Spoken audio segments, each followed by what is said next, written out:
Hey, what's up everybody? It's Friday, so let's talk PlayStation.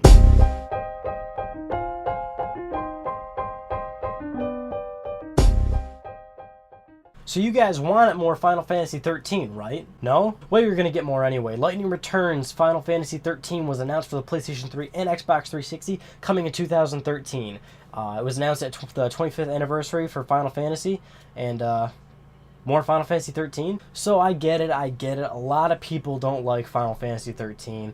They're hating it. They're saying it's not back to their roots. They don't like it. It's crap, blah, blah, blah, blah, blah, blah. I actually liked Final Fantasy 13 a lot. I played it. I beat it. I kind of bummed out of the Platinum. I didn't get the Platinum Trophy in it. I didn't pick up 13 too, and it's not because I didn't want to. I just didn't have the time.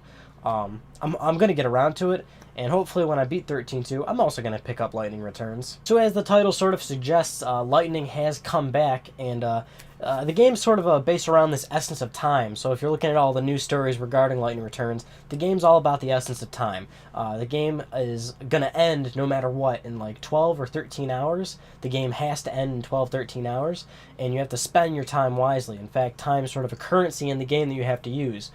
Picking up items, doing quests and stuff like that, you have to actually spend a currency of time in the game, and you have to pick whether or not the time is worth it for whatever you may be doing in the game. It's actually sort of an interesting mechanic, and sounds good to me. I'm gonna keep my eyes out for it. So a lot of you guys have been getting super angry about Sony because they're not really supporting PS Vita and PS3 crossplay. Even though they are, you're just kind of getting upset because not every PS3 game that you own is supported. But it looks like they're working on that a little bit.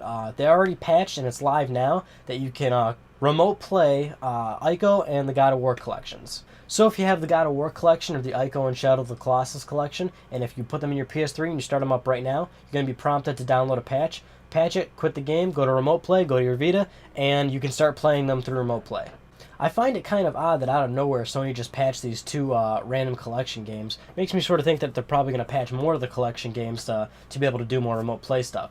But don't get too excited. It's not like they're going to remote play Call of Duty and Uncharted 3 and God of War 3. I don't think they're going to be doing that. But either way, don't say Sony isn't trying, because with cross-play, cross-controller, cross-buy, and remote play in these two new patched games, they're definitely trying to bridge the gap between PS Vita and PS3.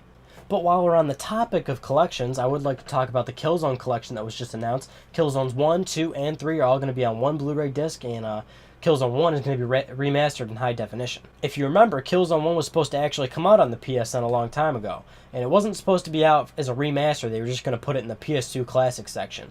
PS2 Classic section, of course, being the game doesn't get HD and it doesn't get trophies.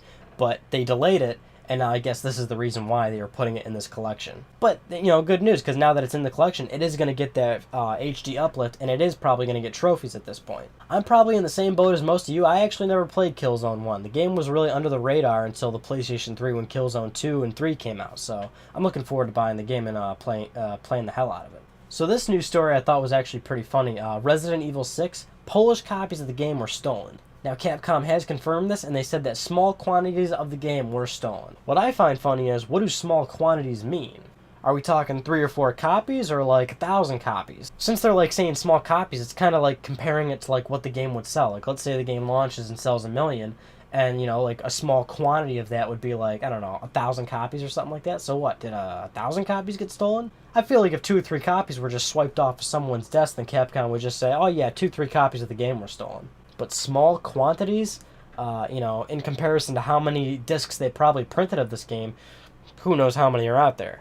I just can't help it, but every time I look at that box art now, like, the internet totally ruined it for me. Every time I look at that, it looks like a giraffe's getting sucked up. Okay, so that's all the news stories I want to talk to you about this week, guys. What have you guys been playing, actually? I'm pretty interested to know what you guys have been playing up until we get into like the serious gaming season where all these games come out. I've been playing the Ratchet and Clank collection, and super fun. I love the Ratchet games, and it's taken forever to platinum Ratchet 1. I'm still not into Ratchet 2 yet, but what have you guys been playing? I want to know.